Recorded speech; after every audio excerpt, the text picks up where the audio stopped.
السلام علیکم دوستو، کسی زمانے میں ایک چور تھا۔ وہ ایک بادشاہ کے محل میں چوری کرنے کے ارادے سے گیا۔ رات کا وقت تھا اور محل کے ایک کمرے سے بادشاہ اور اس کی بیوی کی گفتگو کی آواز آ رہی تھی۔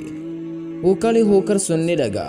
اس چور نے سنا کہ بادشاہ اپنی بیوی سے کہہ رہا ہے کہ میں اپنی بیٹی کی شادی ایسے آدمی سے کروں گا جو نہایت متقی و پرہیزگار ہو، بہت اللہ والا ہو۔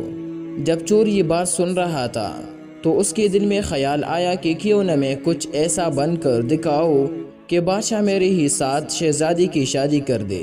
دل میں ایک حرص پیدا ہو گئی دوستو۔ اب وہ چوری کرنا تو بھول گیا، لیکن دھوکہ دینے پر اتر آیا اور گھر جا کر بہت دیر تک سوچنے لگا کہ کس طرح میں اس بات میں کامیاب ہو سکتا ہوں۔ پھر ایک تدبیر اس کی سمجھ میں آئی کہ بادشاہ کے محل کے قریب ایک مسجد ہے، اس میں جا کر بزرگانہ لباس پہن کر اور ان کے وضع قطع اختیار کر کے وہاں دن رات عبادت میں مشغول ہو کر بیٹھ جاؤ تو شاید یہ بات بادشاہ تک ضرور پہنچیں گی کہ کوئی آدمی یہاں ایسا متقی پرہیزگار ہے جو دن رات اللہ کی عبادت میں مصروف ہے، تو ہو سکتا ہے کہ بادشاہ کی نگاہ میرے اوپر پڑ جائے اور میں شہزادی سے شادی کے لیے چن لیا جاؤں۔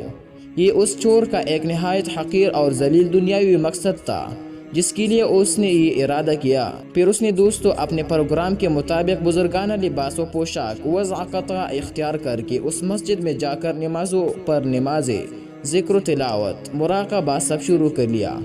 دن گزرتے رہے اور لوگوں میں شہرت ہوتی گئی کہ کوئی اللہ کے بہت بڑی ولی یہاں آ گئے ہیں جو دن رات عبادت کرتے ہیں۔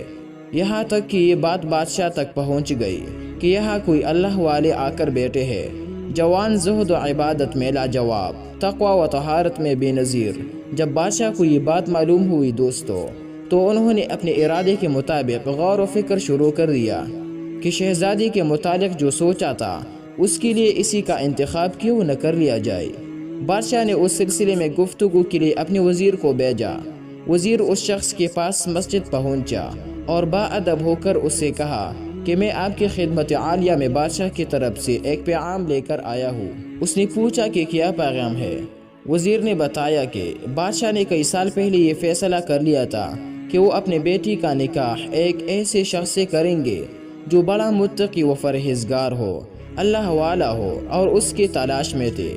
اس نے جو نظر گئی تو نظر انتخاب آپ پر آ کر رک گئی ہے، لہٰذا بادشاہ نے مجھے بھیجا ہے کہ اس سلسلے میں آپ سے گفتگو کروں۔ یہ شخص جو دراصل اسی تمنا و آرزو میں یہاں آ کر بیٹھا تھا دوستو، بہت دیر تک وزیر کی گفتگو سنتا رہا۔ اس کے بعد اس کی آنکھوں سے آنسو جاری ہو گئی۔ وزیر نے پوچھا کہ کیا بات ہے؟ تو کہنے لگا کہ آج جو پیغام لے کر آپ آئی ہے یہ پیغام مجھے منظور نہیں ہے۔ وزیر نے کہا کہ کیوں منظور نہیں؟ اس شخص نے کہا کہ دیکھیے، میں صاف صاف بات آپ کو بتاتا ہوں کہ میں اصل میں ایک چور تھا اور ایک مرتبہ بادشاہ کے محل میں چوری کے ارادے سے گیا تھا۔